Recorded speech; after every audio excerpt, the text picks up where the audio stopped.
Here's another update, guys. We are getting close to closing on our new property and we're so excited. But I have something else for you today.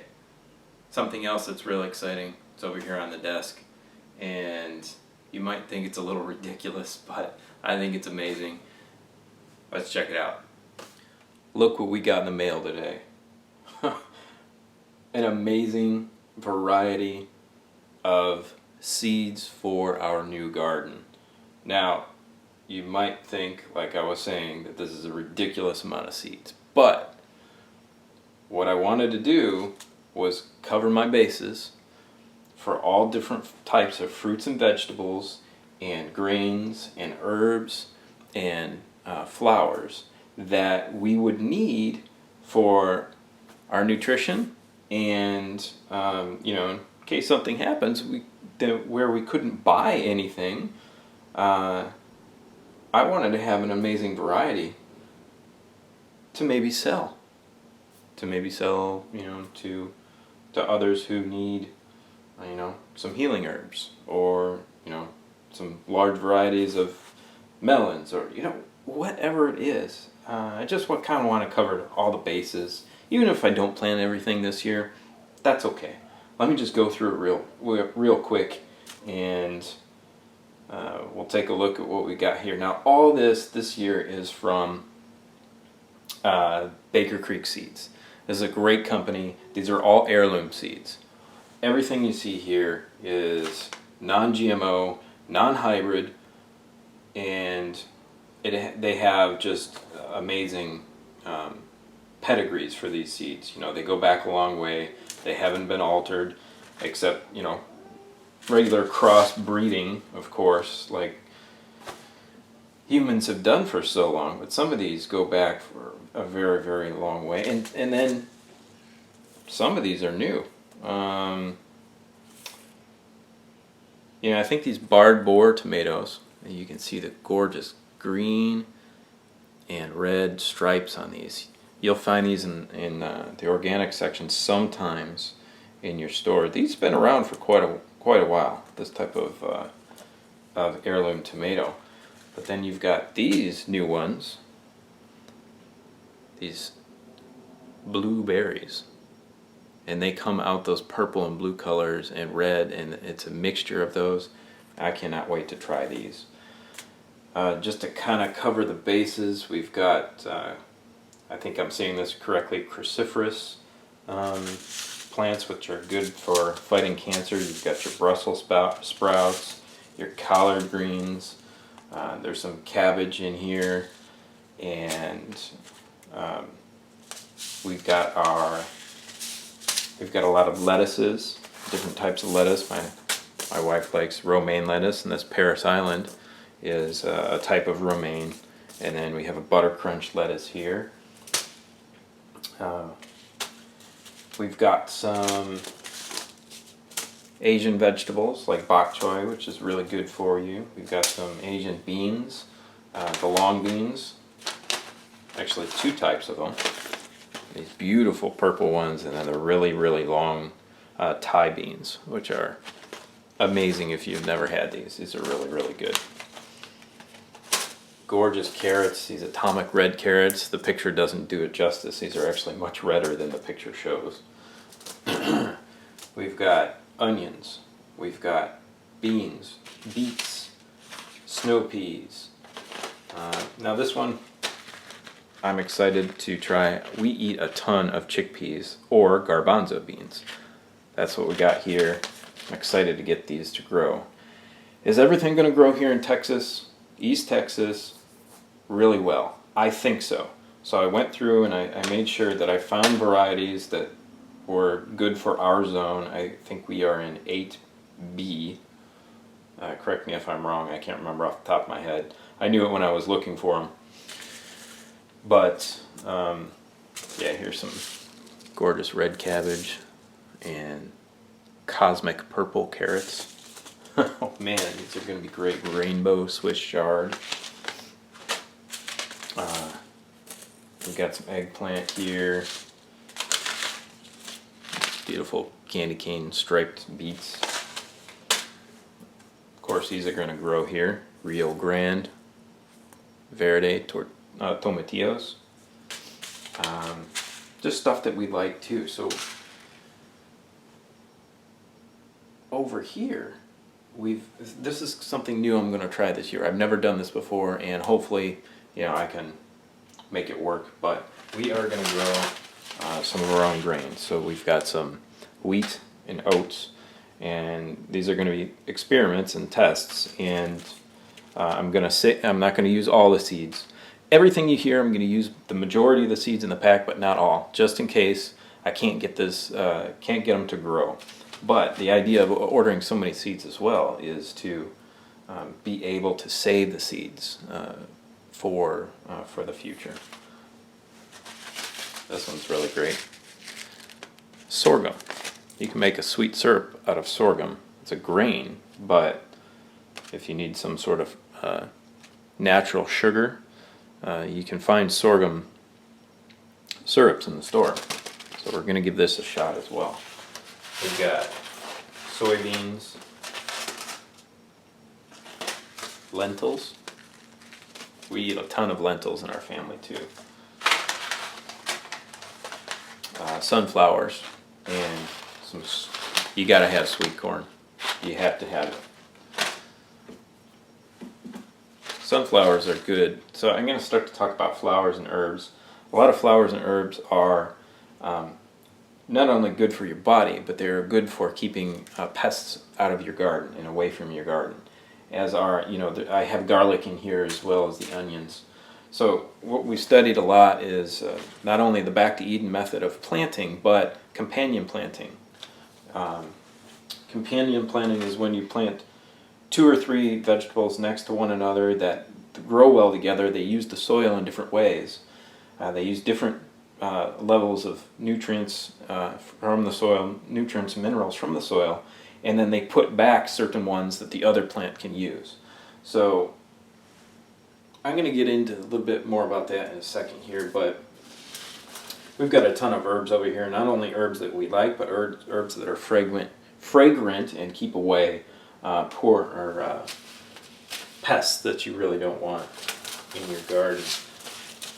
Some of the best ones that we did research on were, I'll go through these real quick: yarrow, sage, basil, tansy, marigolds, salvia, and I'm going to butcher that name right there, nasturtium?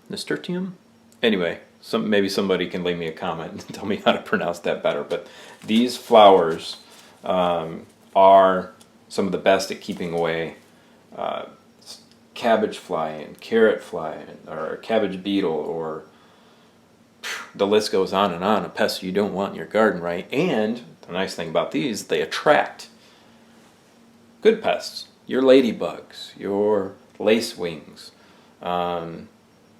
bees. Obviously, we got flowers. We're going to plant these flowers also to attract bees. And some of these are excellent at attracting bees. They really like them a lot. I think the salvias and the yarrow are 2 of them.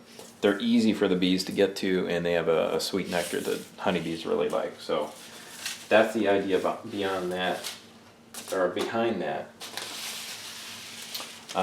Baker Creek was really nice. For each category, they sent me some free seeds. So actually, they must have a lot of cilantro right now. So I got some cilantro and some extra marigolds, which the marigolds are huge. Cilantro I can say is my favorite herb.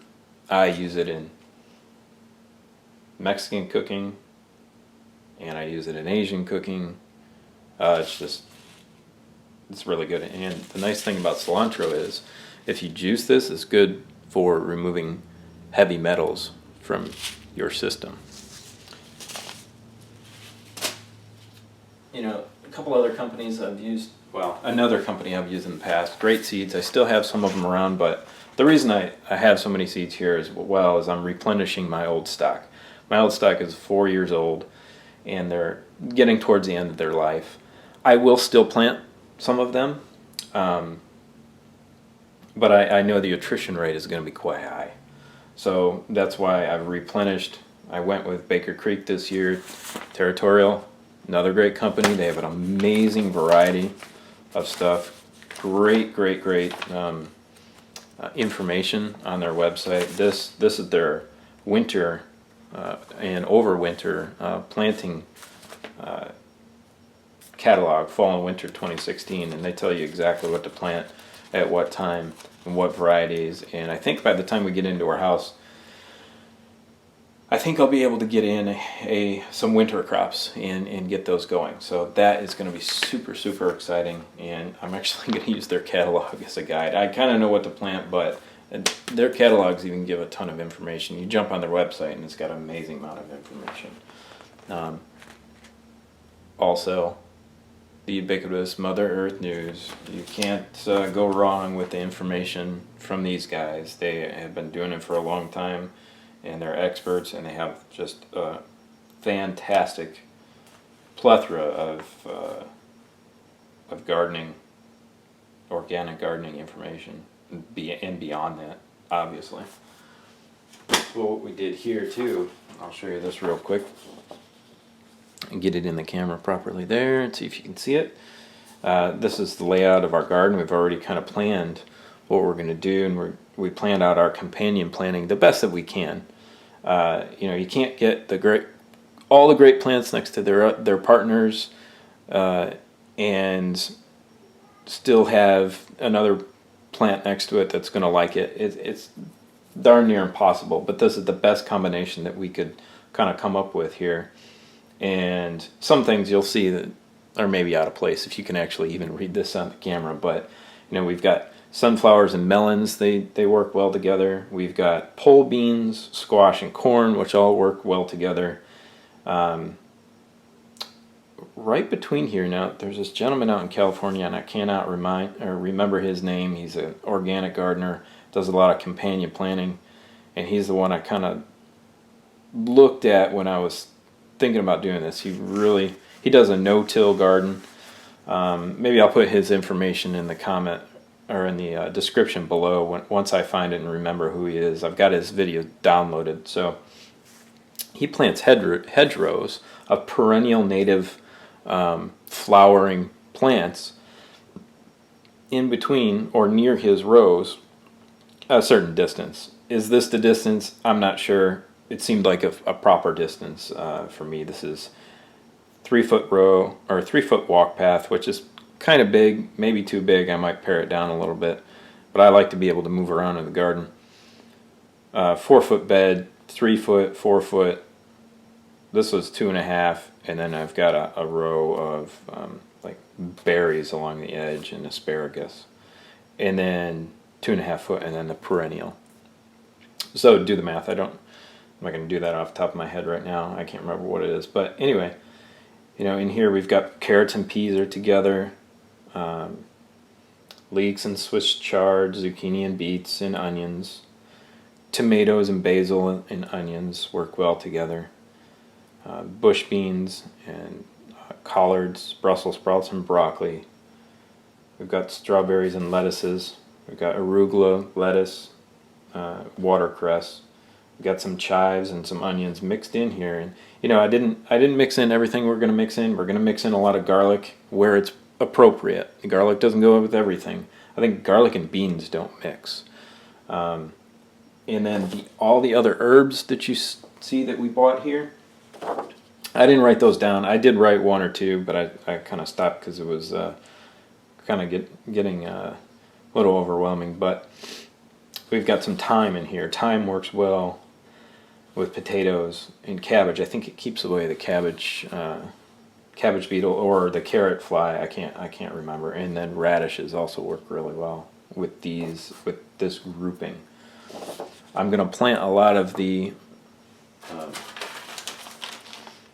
flowering plants also in these hedgerows. Are they native perennials? No. But will they contribute to the health of the garden? Yes.